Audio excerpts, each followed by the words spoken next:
If you are somebody who still makes a lot of mistakes and blunders in his chess games, then I will help you with this video. I will teach you how you can avoid them. I will do this by demonstrating a game here with my rating climb account, which is about 1300 rating. So there are basically two different strategies that we will use here to avoid all blunders.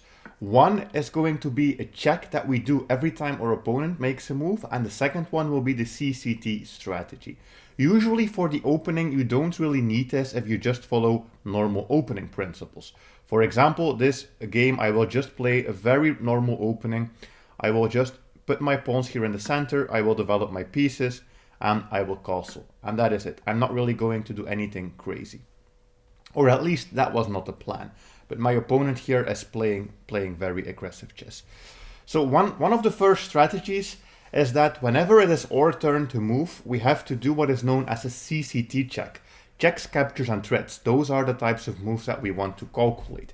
We don't have a check, I don't think we have a threat, but we do have a simple capture. And yeah, once we do that capture, basically we already have an extra pawn. That's already an extra pawn, so it's quite easy to just be up a pawn like this. Every time your opponent makes a move, you have to think, what is their piece doing now? And it is attacking some of our squares, but there's not really any huge problem right now.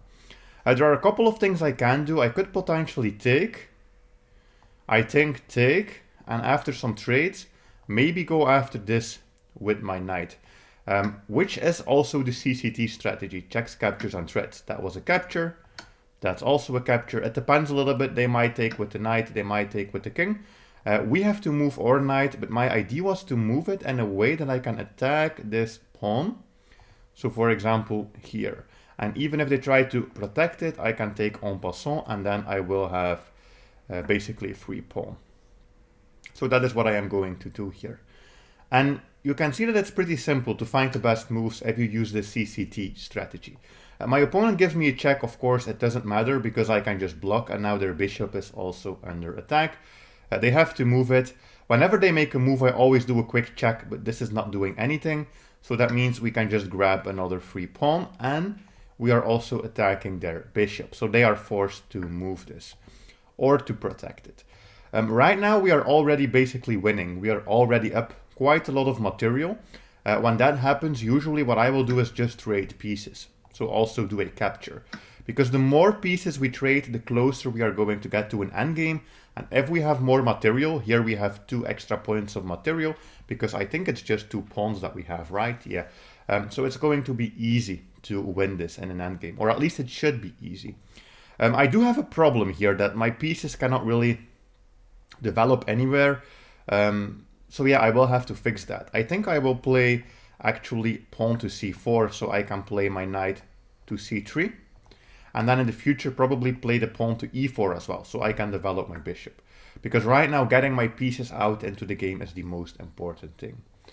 They play the bishop here, which doesn't really do anything, but it is important every time they make a move that you check what it's doing. I don't really see any purpose. I won't go randomly attacking this bishop. There's no point in that. I will just develop my piece. And now I am looking to also develop this bishop. You might think, why are you not castling? For example, my opponent is castling. The reason why I'm not castling immediately is because I think that this will probably be an endgame very soon. The queens are off the board, we don't have that much material. And if there is an endgame, it's better to have your king in the center and not on the edge of the board. So that is why I am not castling right now. So yeah, I think a simple move here is to just play pawn to e4. That also opens up my bishop. And I have already seen that I will be able to try to attack here this weak pawn. This knight move by them, it's not really doing much, but they might be able to go into the center. Anyways, that's not a problem. If that happens, we can basically just capture it. And that's one more piece basically that's gone. So what I do is always the same. I do a CCT check, checks, captures, threats, to find the best move when it's my turn. And when they make a move, I always check what did this change about the position. What are they attacking? They're attacking the pawn. So I have to move it. And if you just follow these 2 rules, basically doing CCT on your turn, and then whenever they make a move, you calculate what is it doing now, is it attacking something, you can avoid basically almost every single mistake that you could potentially make. And the CCT will help you to also find every single tactic that you could potentially go for. Okay, so they are going in with the knight. So whenever they make a move, the first thing I do is check what is it doing, and I can see that they might have a fork with the knight. So we don't want to fall for that. The simplest thing we can do is basically just take it. If we just trade, that is fine. Again, they made a move, or knight is under attack, so we have to do something. If we go here, we can attack 2 pawns, no, 3 pawns actually. So we will be guaranteed to win a pawn. I think in the future I might play this f3 move because it's a little bit annoying that this bishop is aiming at this square. And I was thinking earlier that if I castle, I probably want to castle on the queen side because that gets my rook into the game and my king is still close to the center of the board. I will actually play, of course I checked their move, but it's not really doing much. It's just a defensive move. I will play this move f3, attack the bishop. And then the plan is basically to take this on the next move, to take this pawn and probably castle so I can get my rook into the game.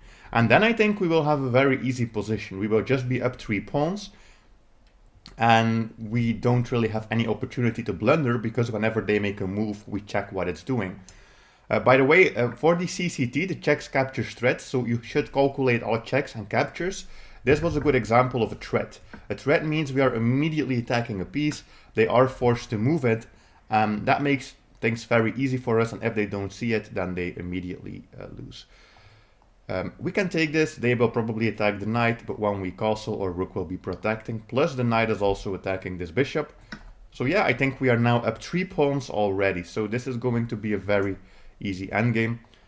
Every move they make, I do a quick check, they are attacking me, doesn't matter, we can just take, and yeah, they are in a very bad position. Important, of course, this file will be the most important one for the rest of the game.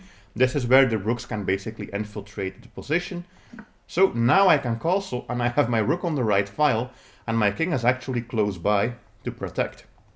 And his king is, yeah, basically doing nothing. I will infiltrate with my rook. I can see that my opponent will try to attack, but it's not gonna matter. I can always move up my king, and that will be fine. So we are going to attack this.